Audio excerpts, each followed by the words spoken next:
बिस्मिल्लाहिर्रहमानिर्रहीम अस्सलाम वालेकुम। आज आपके साथ हम अपना एक स्पेशल सा व्लॉग शेयर कर रहे हैं जो कि हमारी बेटी की सालगिरह का है। जो सालगिरह हमने अपनी बच्ची की अरेंज की थी, वीकेंड पे की थी। वैसे तो उसकी 27 मार्च को आती है।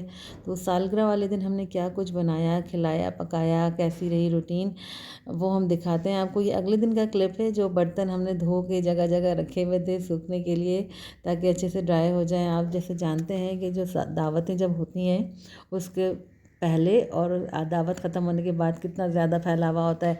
मतलब लंबा सा काम होता है, मुस्तकिल 1-1.5 दिन तक लगे रहें आप दावत की तैयारी में और दावत के बाद समेटने में।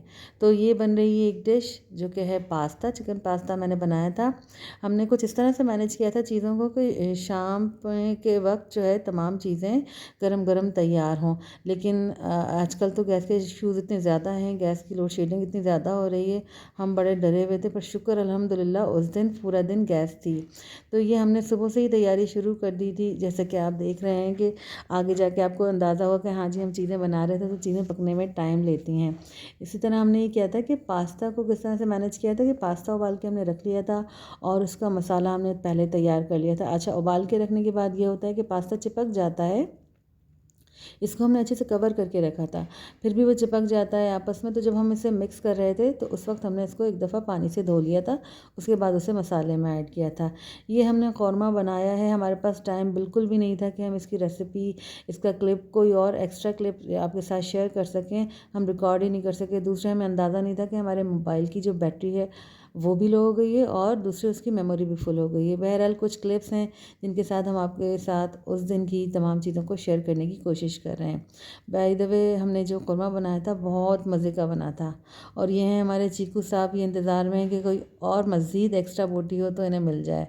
अच्छा जी, ये बनाई थी मैंने चना चाट। चना चाट सबकी बेहतरीन और ज़बरदस्त सी एक चाहत होती है कि हमें चना चाट मिल जाए, और स्पेशली रमज़ान में चना चाट, दही बड़े बड़ी कॉमन सी चीज़ें हो गई हैं। तो ये चना चाट हम बना रहे थे। ये भी हमने बना के बस हम चीज़ें रेडी करके रखते जा रहे थे। और ये देख रहे हैं कितनी खुश शक्ल सी बनी है, खाने में भी अच्छी थी। हमें बस एक चीज़ का डर था कि हम इतनी चीज़ें बना रहे हैं, कहीं ये ना हो कि किसी चीज़ में नमक मिर्च का जो अंदाज़ा है हमारा गड़बड़ कर जाए। हमें लग रहा था कि शायद क़ोरमे में थोड़ा नमक कम हो, पर अल्हम्दुलिल्लाह तमाम चीज़ें बहुत अच्छी, बहुत ज़बरदस्त बनी थी। ये हमारे अपने व्यूज़ हैं, सब लोग तो तारीफ़ कर ही रहे थे, लेकिन हमें ये था कि मे भी हो सकता है कोई ऐसे ही दिल रखने को कह रहा है। लेकिन हर चीज़ बहुत अच्छी थी। ख़ासकर हमें जिस चीज़ का डर था कि नमक कम ना हो जाए, तो वो नहीं था। बहुत अच्छा, बहुत बैलेंस था। तो ये चना चाट हमारी तैयार हो चुकी थी। इसकी गार्निशिंग हमने बाद में की थी। प्याज टमाटर हमने पहले नहीं मिलाया था इस चीज़ में, वैसे भी हमने इसमें बहुत कम ऐड किया था। प्याज टमाटर अगर इन चीज़ों में मिला के आप पहले से रख दें और गर्मी हो तो उनकी वजह से वो डिश ख़राब होने का अंदेशा होता है, क्योंकि प्याज और टमाटर जिस चीज़ में ऐसे कच्चा मौजूद हो ना, तो वो स्मेल करने लगती है अगर गर्मी बहुत ज़्यादा हो। बहरहाल ये चना चाट हमने बना ली थी।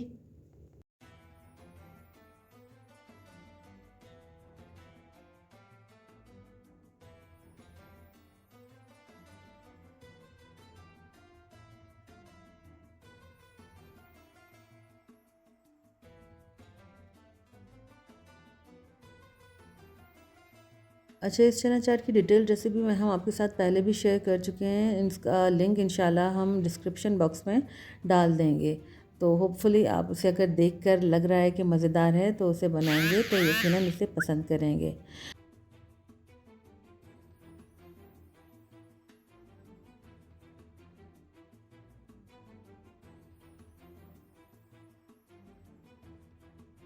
तो ये चना चाट हमारी तैयार हो चुकी थी। अब अगली डिश की तरफ हम जाते हैं। साथ साथ हम आपको एक चीज़ बता दें कि रमज़ान करीम में हमने खाने इतने बनाने की जो एक रिवायत सी बना ली है, इससे हमारे रमज़ान का महीना काफ़ी मुश्किल हो जाता है, स्पेशली ख़वातीन के लिए। ज़बान के चटखारों के चक्कर में इबादत का टाइम जो है वो सारा बर्बाद हो जाता है। तो कोशिश करें इन चीज़ों को अवॉइड किया जाए। हमने इसमें तलने वाली कोई भी डिश नहीं रखी थी, मीन्स के वो जो पकोड़े, रोल, समोसे होते हैं वो नहीं थी। तमाम चीज़ें मैंने जो टाइम से पहले बना के रख दी जा सकती हैं वो मेन्यू में शामिल की थी। अच्छा, ये जो बन रहा है, अब आप कहेंगे कि हम अभी तली हुई चीज़ों की बात कर रहे हैं और यहाँ पे तली हुई चीज़ एक दिखा भी रहे हैं। ये बेसिकली हम दही बूंदी बनाने की तैयारी कर रहे थे। तो बूंदियाँ तो ऑफ कोर्स तलनी पड़ेंगी ना, हमने स्टीम तो नहीं देनी थी। तो ये हम बूंदने की तैयारी कर रहे हैं। इंशाल्लाह इसकी रेसिपी भी आपके साथ शेयर करेंगे। बड़ी मज़ेदार बनती हैं, बहुत अच्छी बनती हैं। बस आपके पास ये सुराख वाला छन्ना होना चाहिए, ये चम्मच है, बड़ा सा कवगीर क्या कहेंगे आप, जो कहते हो कह लीजिएगा। इसके साथ हम ये बूंदी बना रहे हैं। बड़ी सौंधी सौंधी सी बनती है। तो ये हम दिखा रहे हैं आपको कि किस तरह से हमने बनाई है। इंशाल्लाह इसकी डिटेल रेसिपी आएगी तो आप देखिएगा कि उसमें हमने क्या क्या चीज़ें शामिल की थी बेसन में, और इसका जो दही का मसाला बनाया था उसमें क्या क्या शामिल किया था। जब हम बूंदी की रेसिपी को रिकॉर्ड कर रहे थे तो हमें पता ही नहीं चला था, कैमरा हमारा बार बार बंद होता था। हम फिर उससे वीडियो रिकॉर्डिंग पे लगाते थे। बाद में हमें अंदाज़ा हुआ कि बेचारे मैसेज भी दे रहा है मोबाइल कि आपकी मेमोरी जो है वो फुल हो चुकी है। बहरहाल फिर बच्चों से हमने उनका मोबाइल लिया कि लाओ जी, आप हमारा मोबाइल तो अब काम का नहीं रहा, आप अपने मोबाइल दीजिए। फिर हमने उसमें रिकॉर्डिंग की। तो ये बूंदी जो है हमारी तल रही है। तलते हुए आप देख रहे हैं कि थोड़ी सी सफ़ेद है, हल्का सा इसका गोल्डन कलर किया जाता है। उसके बाद इसको निकाल के थोड़ी देर ठंडा किया जाता है। और जब आप दही का मसाला बनाते हैं, इसका दही का लिक्विड तो उसके अंदर इसे डिप करने से पहले थोड़ी देर पानी में डुबो के रखा जाता है, और उसके बाद निकाल के थोड़ा सा हल्के हाथ से दबा के इसका पानी निकाला जाता है, और उस दही के मसाले में, दही के मिक्सचर में क्या कहेंगे, उसमें इसे शामिल कर दिया जाता है। देखिए बड़ी मज़ेदार सी नज़र आ रही है ना, बहुत कुरकुरी सी, बहुत क्रिस्पी सी बनती हैं ये। और साथ ही ये हमने आलू काटे हैं छोटे छोटे क्यूब्स की शक्ल में ना, तो ये भी हमने दही बूंदी में शामिल किए थे। अच्छा, आलू ये हमने काटे हैं। चना चाट में आप चाहें तो उबला हुआ आलू शामिल कर सकते हैं, पर हमने कहा कि आलू आलू ना हो जाए हर चीज़ में। हमारा इरादा फ्राइज़ बनाने का भी था, बहरहाल टाइम फिर हमारा आउट होने जैसा हो गया था, तो हमने उसको स्किप कर दिया था। ये दही बूंदी का जो दही है वो हम तैयार कर रहे थे। शुक्र अल्हम्दुलिल्लाह इसका क्लिप जो है रिकॉर्ड हो गया। शायद इसकी एक आध चीज़ ही कोई हमारी इससे मिस हो गई थी, हमें मेरे ख्याल से इसीलिए हम यहाँ पे आपको शो नहीं कर सके। बहरहाल लास्ट जो इसकी फ़ाइनल शक्ल थी दही बूंदी की वो ये थी। बहुत ज़बरदस्त, बहुत ही मज़े की बनती है। आपके साथ हम रेसिपी शेयर करेंगे तो आप इसे बनाइएगा ज़रूर। उम्मीद है आपको पसंद आएगी, और वीडियो पसंद आए तो उसे लाइक और शेयर ज़रूर कीजिएगा, साथ ही चैनल को सब्सक्राइब भी कीजिएगा। अच्छा जी, ये हम तैयारी कर रहे हैं शरबत की। शरबत हम 2-3 चीज़ों का कॉम्बो होता है, बहुत मज़ेदार, बहुत ही ज़बरदस्त सा बनता है ये।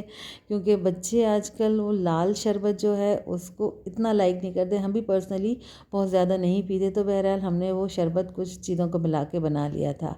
और ये बन रहे हैं जनाब खट्टे आलू, लाल आलू, जो चाहें नाम दें। अगर आप इसे जर्दे का रंग डाल देंगे तो फिर लाल आलू नहीं कहेंगे, सिर्फ खट्टे आलू कहेंगे। और अगर आप इसमें लाल रंग का इजाफा करेंगे तो ये लाल आलू भी कहलाते हैं। बहुत मज़ेदार से बनते हैं। एक साइड डिश होती है, चाट वाट में बड़ी इस्तेमाल होती है। डाइनिंग टेबल में नीचे देखें ज़रा, मोमो का आपको सर नज़र आ रहा होगा, वो डाइनिंग टेबल के नीचे वाले सेक्शन में बैठी हुई हैं। बहरहाल ये अल्हम्दुलिल्लाह टाइमली हमारी तमाम चीज़ें तैयार हो गई थी। हाँ, फ्रूट में हमने हनी मेलन काटा था। ये दही बूंदी बड़ी मज़ेदार सी तैयार की थी। पास्ता रखा था, और खट्टे आलू थे, और चना चाट थी, और कौरमा भी हमने साथ ही रख दिया था। बाहर से हमने तंदूर की रोटियां, नान मंगवा लिए थे, क्योंकि रमज़ान के महीने में बहुत कम लोग देर तक ठहरते हैं, क्योंकि तरावी का मसला होता है। तो यूँ हमारी ये दावत इख्तिताम को पहुंची थी। उम्मीद है आप इसे पसंद करेंगे। अल्लाह हाफ़िज़।